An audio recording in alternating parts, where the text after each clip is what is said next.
Good morning, Boker Tov. This week's Torah portion is Parshas Vayera, where God comes to Abraham in the form of three angels, because God sees that Abraham desperately wants to fulfill the mitzvah of Hachnasat Orchim, welcoming guests into his home. And Abraham invites the three strangers, who are really angels, into his home.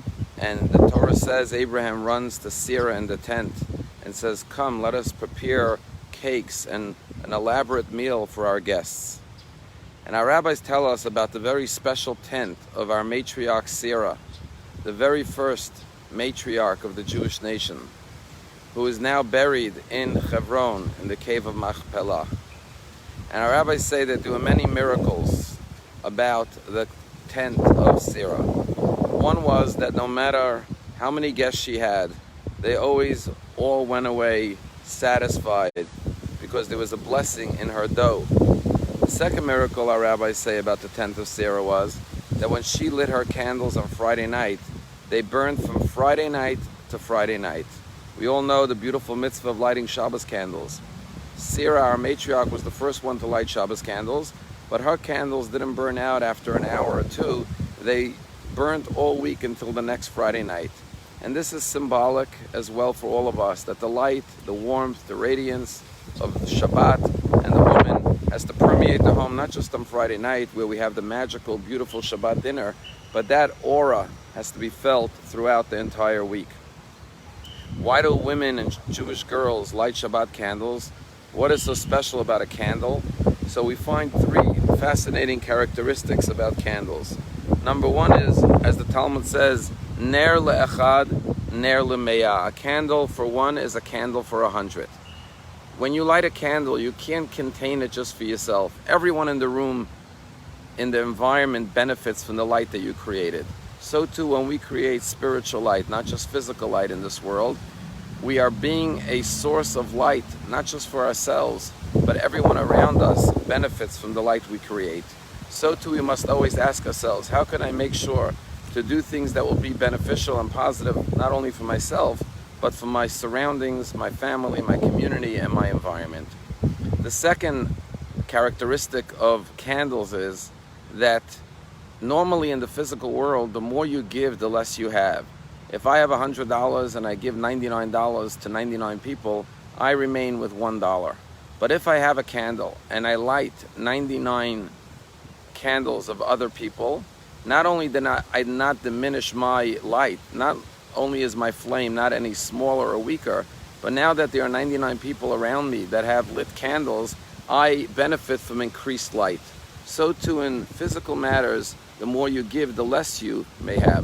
But when it comes to spiritual matters like love and knowledge and kindness, the more love you share, the more love you have in your life. The more knowledge you impart, the more wisdom you have. By teaching others, you gain more knowledge and understanding. And therefore, giving actually increases our bottom line. And therefore, in spiritual matters, a candle represents the idea that we should always be givers, because we will not only benefit others, but actually it will rebound to our own benefit. And finally, the third characteristic that's unique to candles is that a candle, everything in this world follows the rules of gravity. It goes downward, but a flame goes counter gravity. It is always dancing and striving to go higher and to reach the heavens. And so too, the body is propelled by the dynamics of gravity. The body sometimes is lazy. It doesn't want to go out of its way to do a good deed. But the soul is like the flame of God, as King Solomon says. It's always dancing and striving to go higher. And that's the tug that we feel in our neshama. You could call it a conscience. You could call it idealism, that we always want to do good in this world. Why? Because we don't just want to take it easy and relax. Our soul says we have to strive for higher, for greater. And that's why when Jewish women light the candles on Friday night, and Jewish girls from the age of 3 and up, they represent these three ideals that we have to remember, and they permeate the home with these three values and these three ideals. I want to tell you a story that I heard from a colleague of mine. His name is Rabbi Chaim Heber. He is a rabbi in Be'er Sheva, Israel. And 3 years ago, he got a call from a man who was 90 years old. His name is Chaim Wetzler. And Chaim Wetzler called him and said, Rabbi, I want to come to meet with you. And the rabbi said, sure. He came to meet the rabbi, and he said, Rabbi, I want to start studying Torah. I have not really studied Torah my entire life. And the rabbi was delighted and began studying with him on a regular basis. And then one day he tells the rabbi, you know, Rabbi, I was born in 1927 in Hungary. The war broke out before my bar mitzvah. And even though my parents were religious, they were never able to give me a bar mitzvah. I would like to start putting on tefillin and have a bar mitzvah.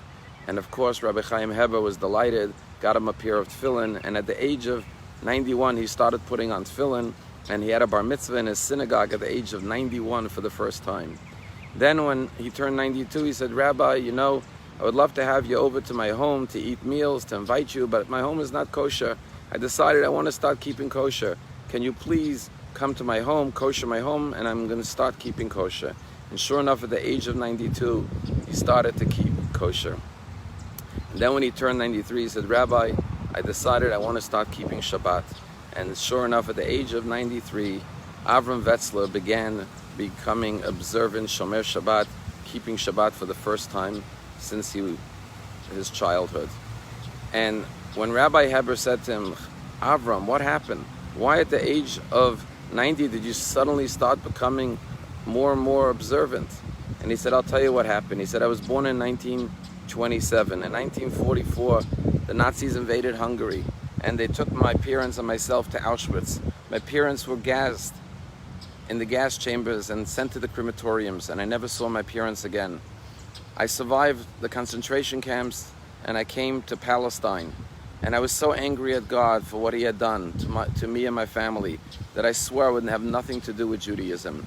And I lived my entire life as a completely secular Jew. I never stepped foot in a synagogue. I had nothing, no connection with Judaism. When I was 90 years old, I met a family in the neighborhood, a religious family, and they invited me over for a Friday night dinner. I was a lonely old man. I was a widower, and they invited me over. And it was a religious family. And the hostess, the mother, the maid of the family, her name was Chana Ruchama. She was preparing the Shabbat table, and then she began to light the Shabbat candles.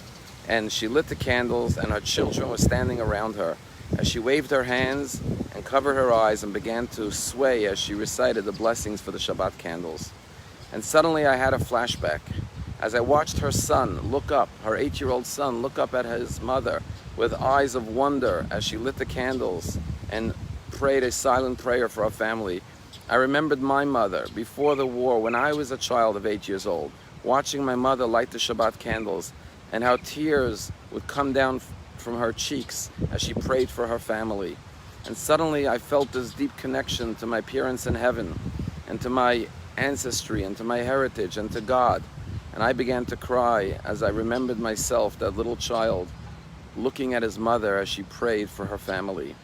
And I left that Shabbat dinner with a new inspiration to be a proud Jew, to connect with my parents in heaven and to give them nachas. And that was Sunday morning that I called you and said I would like to begin studying Torah. Rabbi Heber said that this past Tuesday, on the 9th day of Cheshvan, Avraham Wetzler, at the age of 93, returned his soul to heaven as he passed away and left this world as he began his journey in life 93 years earlier in Hungary as a child growing up in an observant home. He came full circle to his parents, to his ancestry. That's the power of Shabbat candles, the effect that it could have. Seer's candles burned from Friday night to Friday night. But the truth is that our Shabbat candles, like in the story of Avram Wetzler, could burn for 80 or 90 years. Here is a man in his 90 years old, but the memory of his mother lighting Shabbos candles over 80 years earlier drew him and pulled on his soul like the flame that yearns to go towards the heaven, ignited his inner flame, reconnected him to his heritage. And so, like our mother Sarah, every Jewish home on Friday nights, mothers and women and daughters should light the Shabbat candles, because that little flame could burn and ignite and illuminate the souls not only of our family, but transform all the darkness of the world to ultimate light and goodness. Have a wonderful day.